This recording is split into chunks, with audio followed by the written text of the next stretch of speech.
Hello বন্ধুরা, কেমন আছেন? আশা করি সবাই ভালো আছেন। বন্ধুরা, দ্রব্যমূল্য বৃদ্ধির জন্য কিন্তু সরকারের লুটপাট দায়ী, এরকমটা কিন্তু জানিয়েছে এবি পার্টি। অবশ্যই আমরা কিন্তু এই বিষয়ে কিন্তু বিস্তারিত আলোচনা করব। তার আগে আপনি যদি এই চ্যানেলে নতুন হয়ে থাকেন তাহলে কিন্তু চ্যানেলটি সাবস্ক্রাইব করে কিন্তু আমাদের পাশে থাকুন, এরকমই নিত্য নতুন রাজনৈতিক আপডেটগুলো কিন্তু সবার আগে পাওয়ার জন্য।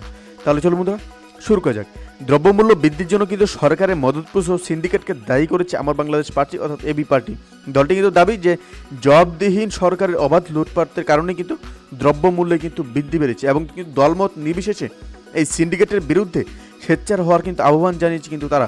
আজ বৃহস্পতিবার বেলা 3:30টায় কিন্তু রাজধানী বিজয়নগরে দলের কেন্দ্রীয় কার্যালয়ে এক সংবাদ সম্মেলনে কিন্তু করেন এবি পার্টি এবং কিন্তু সেখানে দলটির যুগ্ম আহ্বায়ক তাজুল ইসলাম দ্রব্যমূল্য বৃদ্ধি নিয়ে কিন্তু বিভিন্ন তথ্য কিন্তু উপাত্ত তুলে ধরেন। এবং তাজুল ইসলাম বলেন যে প্রতি বছর পবিত্র রমজান মাস এলে তেল, চিনি, পেঁয়াজ সহ নিত্যপণ্যের দাম কিন্তু বাড়ে এবং কিন্তু রহস্যজনকভাবে প্রতি বছরই একটা চক্র কৃত্রিমভাবে সংকট তৈরি করে দাম বাড়িয়ে ফেলে।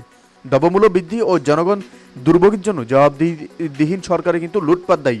সংবাদ সম্মেলনে কিন্তু এবি পার্টির যুগ্ম সদস্য সচিব আসাদুজ্জামান বলেন যে অভাব ও টাকার মূল্যায়ন কমার কারণে সাধারণ মানুষের এখন আর সঞ্চয় বলতে কিছুই নেই।